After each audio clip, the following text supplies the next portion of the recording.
मुख्यमंत्री जी ने जब से हेलीकॉप्टर का दौरा किया उस समय एक जिज्ञासा जगी कि वो हवाई सर्वे कर रहे हैं, हम जमीनी करें। मैंने उनको कहा है कि पड़ोस के राज्य सीख लेनी चाहिए। जहां 1,10,000 लोगों को उन्होंने पूरे तरीके से शिफ्ट किया, उनको सहूलियतें दी, आज वो पूरे तरीके से सुरक्षित हैं। अभी जैसा मुझे बताया कि कोई सरकार का नुमाइंदा भी ठीक तरीके से पहुंचा नहीं है। लोगों के छप्पर उड़ गए, गौशाला में नुकसान हुआ। अशोक गहलोत की सरकार सदन में और सदन के बाहर बैकफुट पर आई है, एक बार नहीं दर्जनों बार आई है।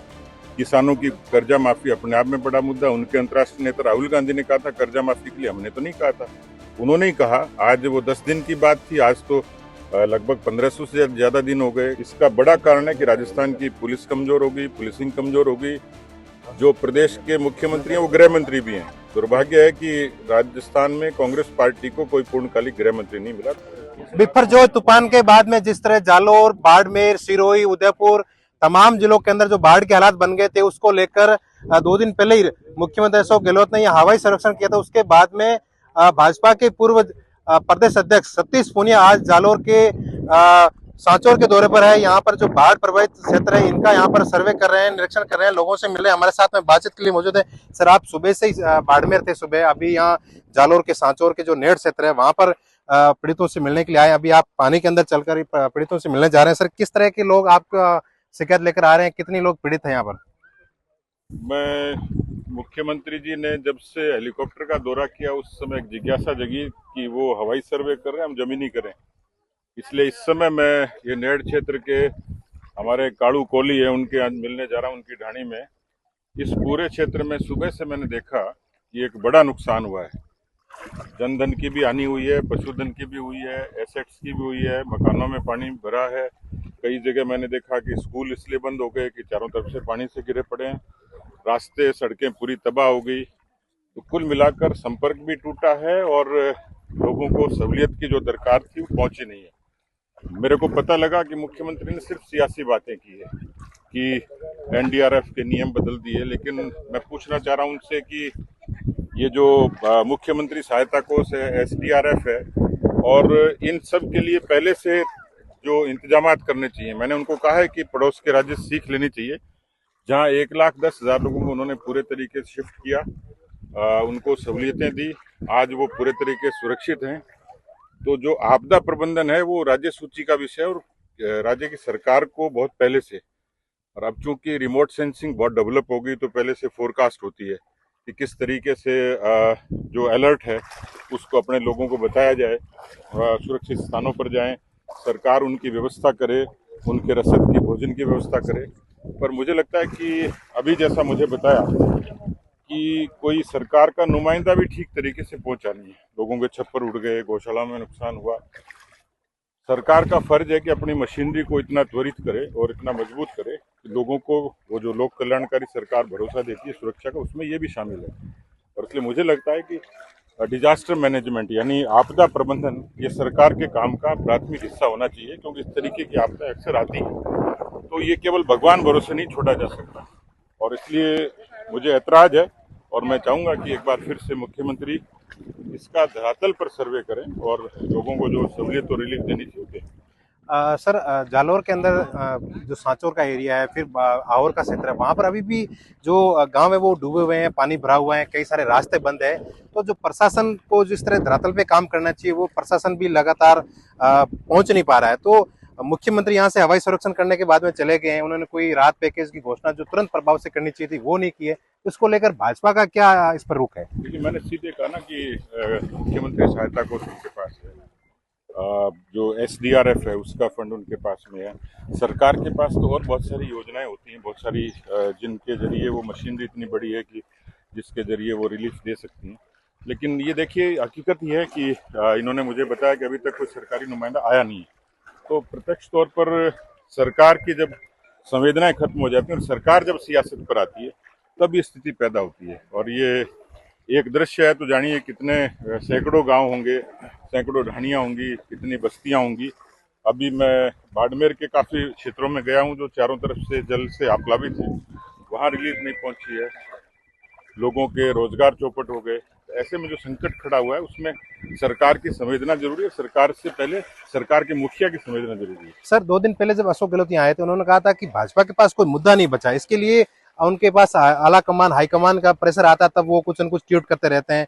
मुद्दा नहीं रहा है क्या प्रदेश में? भाजपा के पास कोई मुद्दा नहीं है जो सरकार से लड़ने के लिए? देखिए, अशोक गहलोत की सरकार सदन में और सदन के बाहर बैकफुट पर आई है, एक बार नहीं दर्जनों बार आई है। किसानों की कर्जा माफी अपने आप में बड़ा मुद्दा, उनके अंतर्राष्ट्रीय नेता राहुल गांधी ने कहा था कर्जा माफी के लिए, हमने तो नहीं कहा था, उन्होंने ही कहा। आज वो 10 दिन की बात थी, आज तो लगभग 1500 से ज्यादा दिन हो गए। जो बेरोजगारी है राजस्थान में वो सर्वाधिक है, उसका कैसे जवाब देंगे? क्या पेपर लीक का उनके पास कोई जवाब है क्या? जिस तरीके से भ्रष्टाचार में उन्होंने तो पूछा था जीरो टॉलरेंस की बात करते हुए शिक्षकों से कि रिश्वत देनी पड़ती है, आवाज आई सामने से हाँ देनी पड़ती है। तो करप्शन इस समय राजस्थान के 78% लोग ये कहते हैं कि हमें रिश्वत देनी पड़ती है। करप्शन बड़ा मुद्दा है, कानून व्यवस्था, 9 लाख से ज्यादा मुकदमे, 17 बलात्कार प्रतिदिन, 7 हत्याएं। ये अशोक गहलोत को यदि मुद्दे नहीं लगते हैं तो मुझे मतलब इस बात के लिए थोड़ी तकलीफ होती है कि किस तरीके से प्रदेश का मुखिया संवेदनहीन हो सकता है। सर बीकानेर के अंदर जिस तरह दलित छात्रा के साथ में रेप और उसके बाद उसकी हत्या हो जाती है, जिसमें पुलिस के कांस्टेबल मौजूद हैं, उस हत्या के अंदर शामिल हैं, तो भाजपा की ओर से उसको लेकर क्या किया गया, क्योंकि अभी तक उनकी गिरफ्तारी नहीं हुई है? देखिए, मैंने हमारे लोग लगातार, हमारे वहाँ के जनप्रतिनिधि, पूर्व संसदीय सचिव, हमारे पार्टी के जिलाध्यक्ष, वो लगातार धरने पर हैं और उन्होंने इस बात के लिए दबाव बनाया। लेकिन स्वाभाविक सी बात है कि जब रक्षक भक्षक हो जाए तो इस तरीके की पैदा होती है, परिस्थिति पैदा होती है। मैंने आज बाड़मेर में कहा है कि जो थानों के बाहर पंचलाइन लिखी होती है, अपराधियों में भय और आमजन में विश्वास, तो ऐसा लगता है कि अपराधियों में तो पूरे तरीके से विश्वास है और जो आमजन लोग हैं उसमें एक तरीके का भय है। तो ये थाने की पंचलाइन बदल देनी चाहिए।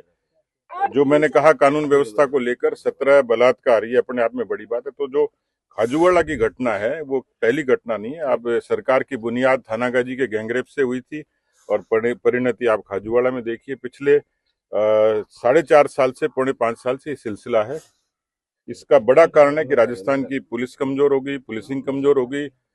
जो प्रदेश के मुख्यमंत्री हैं वो गृह मंत्री भी हैं। दुर्भाग्य है कि राजस्थान में कांग्रेस पार्टी को कोई पूर्णकालिक गृह मंत्री नहीं मिला। तो कुल मिलाकर स्थिति है कि ये जो घटनाएं हैं वो कांग्रेस की, गृह मंत्री की, मुख्यमंत्री की नाकामी। सर आखिरी सवाल, आरपीएससी का सर जो मुद्दा है अभी पेपर लीक प्रकरण का जो सदस्य है बाबूलाल कटारा वो गिरफ्त में आ चुके हैं। बताया जा रहा है कि जो पूरा का पूरा पेपर था वो बाहर आ गया था, लेकिन उन्होंने अभी एक ही जनरल नॉलेज का पेपर है वो केवल उसको दोबारा एग्जाम करने का निर्णय लिया है। तो भाजपा पेपर लीक प्रकरण को, क्योंकि ये बहुत बड़ा मुद्दा है, युवाओं के साथ बड़ा कुठारघात हुआ है, तो इस मुद्दे को लेकर बीजेपी मुझे लग रहा है कि बैकफुट पर है, क्योंकि अभी तक कोई बड़ा प्रदर्शन नहीं हुआ है। जालोर का नाम लगातार उसमें शामिल हो रहा था कि गुजरात जो जालोर के लोग हैं वो इसमें शामिल थे। 7 बार बड़े आंदोलन हुए। एक आंदोलन में मुझे 15 दिन बिस्तर पर रहना पड़ा, हमारी गिरफ्तारियां हुई, लगातार मुकदमे बने और उसको लगातार पार्टी उस पेपर लीक पर लगातार सक्रिय है।